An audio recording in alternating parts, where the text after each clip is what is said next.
उपचुनाव में आखिर ऐसा क्या हुआ कि बीजेपी ने घोषित उम्मीदवार को अचानक बदल दिया? क्या इसके पीछे सिर्फ चुनावी रणनीति थी या फिर बिहार के चर्चित चारा घोटाले का डर?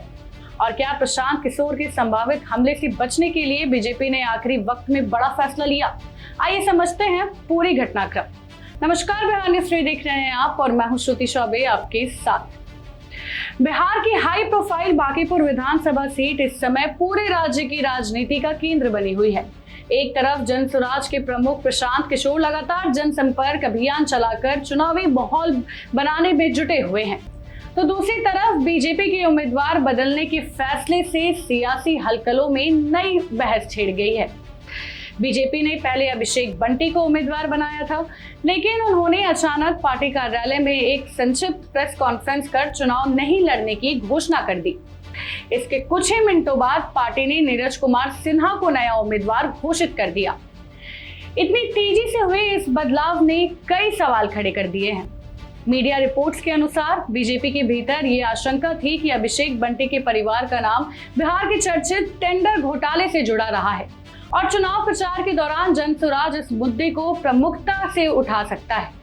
बताया जा रहा है कि पार्टी को ये इनपुट मिला था कि यदि ये मामला चुनावी बहस का हिस्सा बना तो इसका राजनीतिक नुकसान उठाना पड़ सकता है। एक मीडिया रिपोर्ट में ये दावा किया गया है कि बीजेपी के एक वरिष्ठ नेता ने नाम ना प्रकाशित करने की शर्त पर स्वीकार किया कि अभिषेक बंटी के परिवार के एक ही करीब को चारा घोटाला मामले में दोषी ठहराया गया था।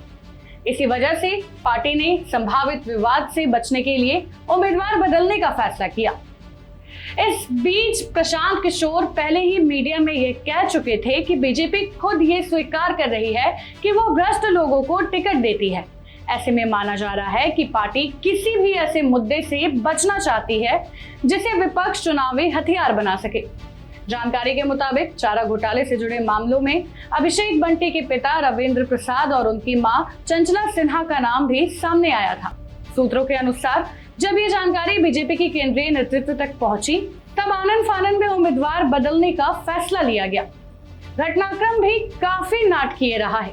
पहले एनडीए नेताओं की बैठक हुई, फिर शाम को अभिषेक बंटी ने चुनाव से पीछे हटने का ऐलान किया और लगभग उसी समय बीजेपी की केंद्रीय चुनाव समिति का पत्र सामने आ गया, जिसमें नीरज कुमार सिन्हा को नया उम्मीदवार घोषित किया गया था।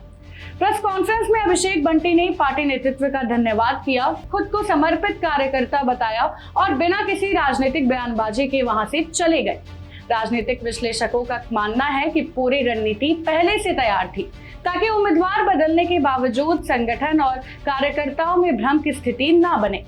मीडिया रिपोर्ट्स के अनुसार साल 2022 में सीबीआई की विशेष अदालत ने चारा घोटाला के एक मामले में आरजेडी प्रमुख लालू प्रसाद यादव सहित कई आरोपियों को दोषी ठहराया था। उसी मामले में अभिषेक बंटी के पिता रविंद्र प्रसाद का भी नाम शामिल था। बताया जाता है कि वे मगध मेडिकल कॉरपोरेशन में प्रबंधक रह चुके हैं और 139 करोड़ रुपए के कथित घोटाले से जुड़े मामले में उन्होंने 3 साल की सजा सुनाई गई थी। हालांकि ये स्पष्ट करना जरूरी है कि उपलब्ध जानकारी के अनुसार अभिषेक बंटी के खिलाफ किसी भी तरह का कोई आपराधिक मामला दर्ज नहीं है। उन्होंने अपने चुनावी हल्फनामे में भी कहा कि उन्हें किसी भी मामले में ना तो दोषी ठहराया गया है, ना ही किसी अदालत ने उन्हें सजा सुनाई है। वे लंबे समय से बीजेपी के सक्रिय कार्यकर्ता रहे हैं। अब सबसे बड़ा सवाल ये है कि क्या उम्मीदवार बदलने का फैसला बीजेपी के लिए चुनावी नुकसान रोकने में सफल होगा या फिर ये फैसला विपक्ष को नया राजनीतिक मुद्दा दे देगा। बांकीपुर का ये उपचुनाव अब सिर्फ एक सीट की लड़ाई नहीं, बल्कि बिहार की बदलती राजनीतिक रणनीतियों की भी परीक्षा बन चुका है। इस खबर पर जितने भी अपडेट होगी हम आप तक पहुंचाते रहेंगे। फिलहाल के लिए बस इतना ही। आप भी बन सकते हैं जनता रिपोर्टर। बस अपने क्षेत्र की किसी भी समस्या का एक बढ़िया वीडियो बनाइए, दिए गए व्हाट्सएप नंबर पर हमें पूरी जानकारी के साथ भेज दीजिए। तब तक के लिए जय हिंद, जय बिहार। वीडियो पसंद आए तो इसे लाइक और ज्यादा से ज्यादा शेयर करें। हमारे चैनल को सब्सक्राइब करना न भूलें ताकि आपको हर जरूरी खबर सबसे पहले मिल सके। अगर आप किसी खास विषय या मुद्दे पर वीडियो देखना चाहते हैं तो कमेंट करके जरूर बताएं। आपकी राय हमारे लिए बेहद अहम है।